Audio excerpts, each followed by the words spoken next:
Olá, seja bem-vindo a este canal Momentos de Reflexão. Meu nome é Humberto Magalhães. Hoje o tema que vamos abordar é a melancolia. Mas antes, vamos ver a vinheta deste canal que dá o tom de sua natureza.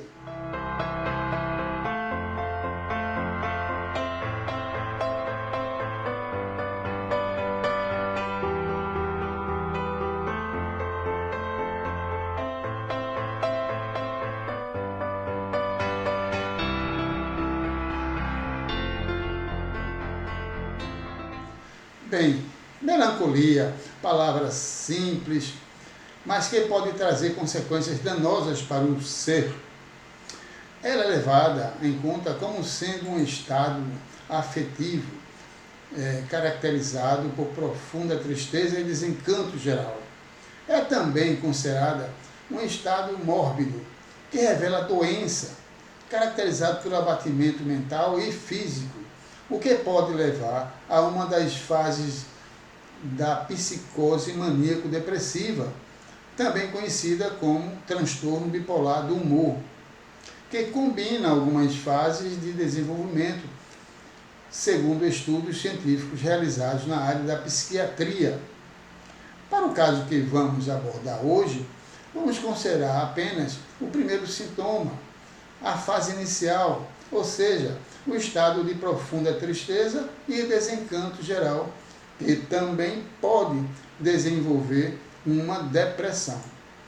Aliás, a depressão normalmente é causada por alguma situação perturbadora ou muito estressante que ocorre na vida, constituindo um forte sentimento de desesperança. Tais situações perturbadoras ou desequilibrantes podem acontecer em decorrência das seguintes situações. Por exemplo, a morte de um familiar muito querido, considerado como alma gêmea. E, em geral, a pessoa que fica passa a não ter uma estabilidade emocional forte.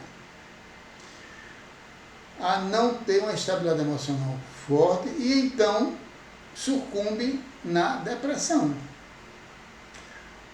Por exemplo, também por conta de problemas financeiros que levam à falência. Outro exemplo, a perda de um longo e estável emprego. Também caso de doenças graves como câncer, HIV, além de causas morais, etc. Tudo isso leva à depressão. Segundo a OMS, a Organização Mundial da Saúde, 4,4% da população mundial sofre de depressão. São mais de 300 milhões de pessoas no mundo que sofrem de depressão. No Brasil, são 5,80% da população, ou seja, mais de 12 milhões de pessoas que sofrem de depressão. Tais situações de depressão são muito perigosas quando o indivíduo não tem uma base religiosa robustecida pela crença na vida futura e desconhece a lei de causa e efeito, bem como as inevitáveis consequências resultantes das más escolhas feitas durante a existência terrena.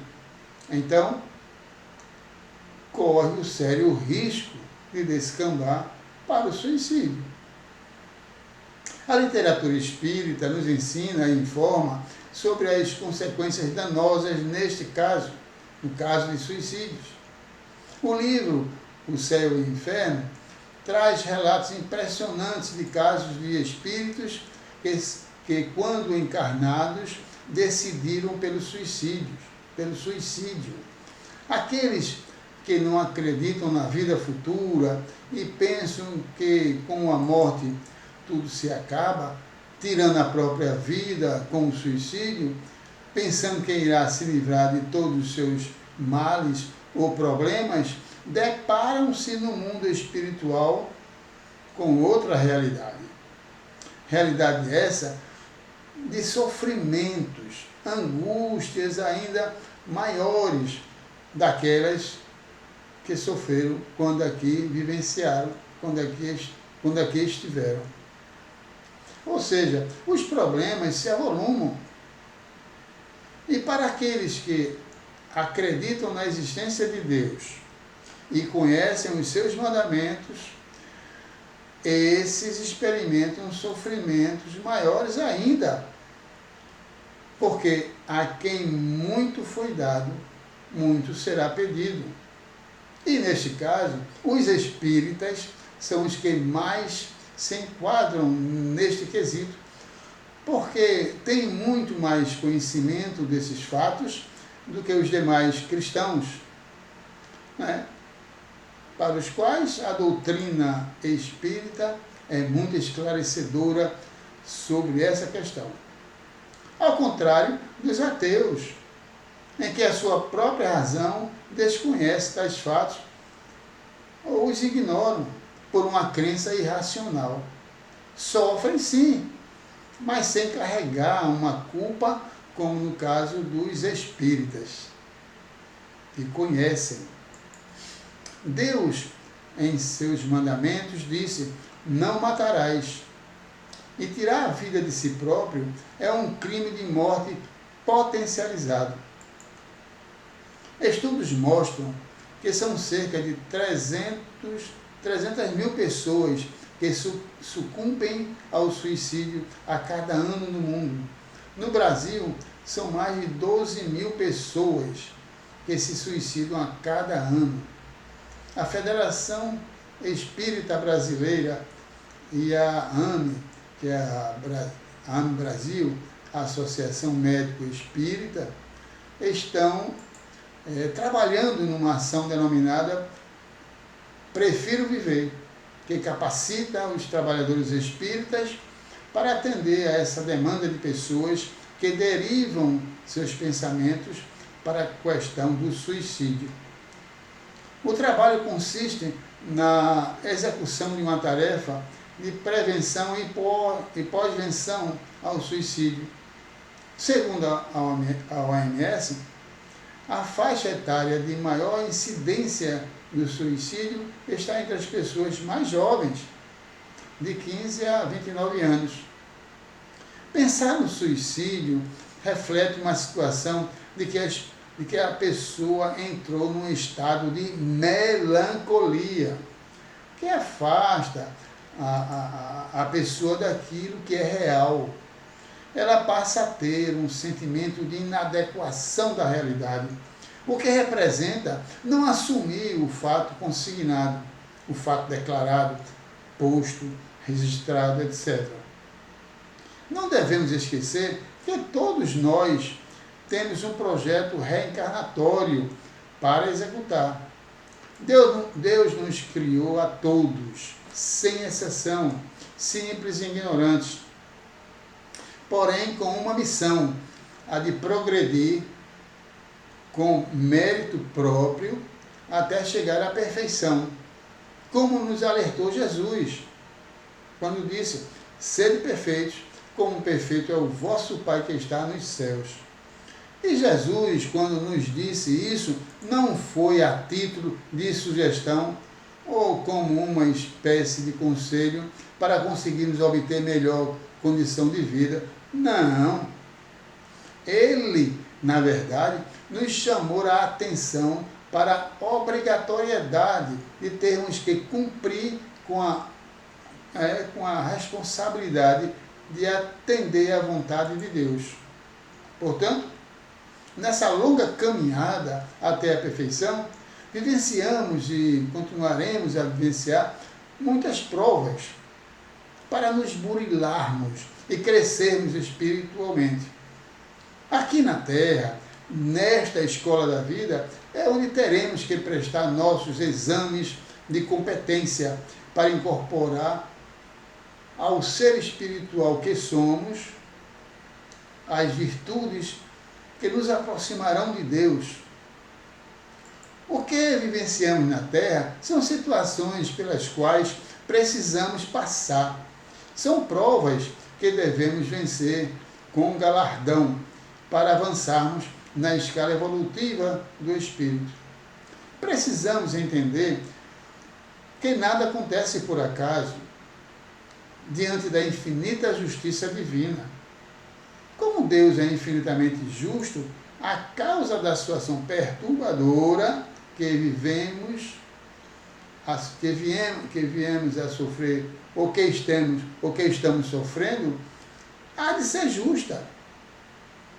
Portanto, não podemos nos comportar como vítima diante de uma situação perturbadora e desequilibrante, nem renunciar aos esforços necessários que devemos fazer para vencermos as provas que se nos apresentam.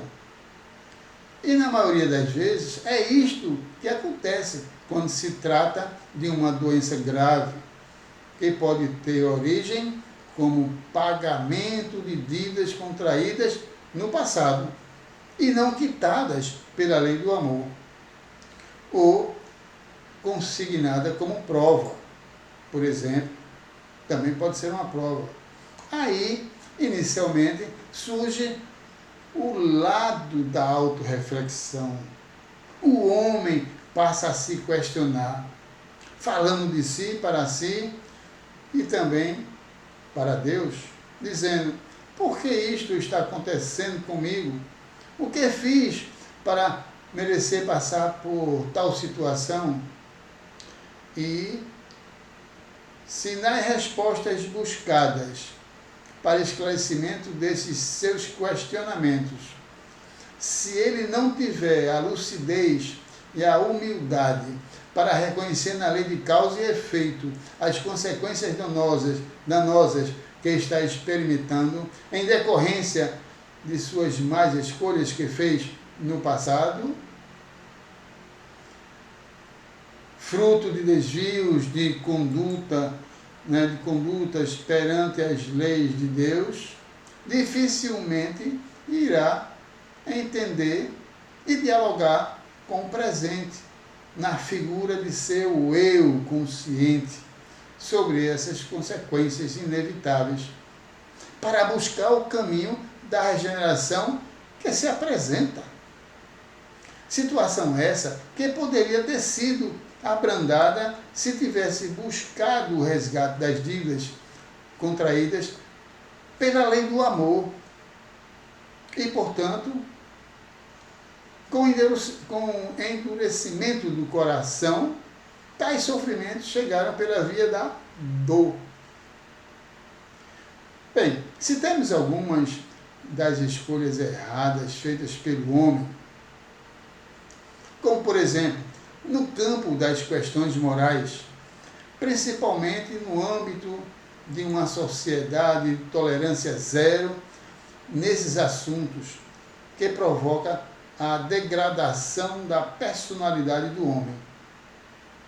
Então, a pessoa, quando é flagrada por incorreções na vida pública, por exemplo, tende a fazer um exame de sua conduta na autorreflexão, o que o leva a um estado de nostalgia, que pode descambar para a depressão. E em seguida, o suicídio. Por exemplo, foi o caso de um ministro do governo japonês que se suicidou logo após ter saído de um comitê parlamentar, quando foi acusado de prática de corrupção. Bem, para lutar com esse estado de coisa, é preciso bradar a si próprio, dizendo assim: eu sou forte, resiliente e maior do que qualquer adversidade. Porque, e em seguida, focar apenas nas coisas que dão prazer, como cônjuge, filhos, trabalhos, etc. Por outro lado, a melancolia é também uma enfermidade obsessiva. Nunca estamos sós. Olhos vigilantes nos contemplam a todo momento, o tempo todo. Agora, por exemplo, cada um de nós estamos sendo acompanhados por espíritos que ficam à nossa espreita, buscando uma oportunidade para nos influenciar para o mal, bem como também somos acolhidos por bons espíritos quando estamos caminhando pela estrada do bem universal. No entorno da Terra existem muitos espíritos maus, em consequência da inferioridade moral de seus habitantes. Eles buscarão influenciar aqueles que são potencialmente frágeis no controle de seu eu. Espíritos cobradores de contas passadas se aproveitarão da fragilidade de seus desafetos para criarem situações de descontrole do eu e assumir o comando. Quanto maior essa influência, maior será a melancolia que pode resultar num processo depressivo de consequências danosas. Vigiai e orai, para que não entreis em tentação. Na verdade, o espírito está pronto, mas a carne é fraca, disse Jesus. A característica da fraqueza é a fragilidade de forças no ponto vulnerável do sofrimento. Essa frase foi dita por Joana de Ângeles. É preciso ter confiança e fé em Deus. Deus nunca desampara seus filhos, que se voltam para Ele, buscando ajuda e proteção. Ele está sempre pronto para nos estender a sua mão. Mas precisamos fazer a nossa parte. Trilhar o caminho do bem, seguindo a estrada que Jesus nos ensinou, quando disse: eu sou o caminho, a verdade e a vida. Ninguém chega ao Pai senão por mim. E quem me segue não andará em trevas, mas terá a luz da vida. Portanto, essa é a receita. Sigamos Jesus e jamais cairemos em tentação para cometer equívocos na vida que possam nos levar lá na frente a sofrer de melancolia em consequência de más escolhas feitas no presente. Segundo Leon Denis, é o homem, pela sua própria vontade, quem cria as próprias cadeias. É ele quem tece fio por fio, dia a dia, do nascimento à morte, a rede de seu destino, do qual ele é o próprio autor. Bem, chegamos ao final de nosso tema de hoje. Se você gostou do que ouviu, por favor, inscreva-se neste canal, dê um like e ative o sininho para receber notificações das próximas postagens. Muito obrigado a você pela sua atenção e participação. Que Deus nos abençoe e que Jesus nos envolva com sua paz e harmonia. Assim seja.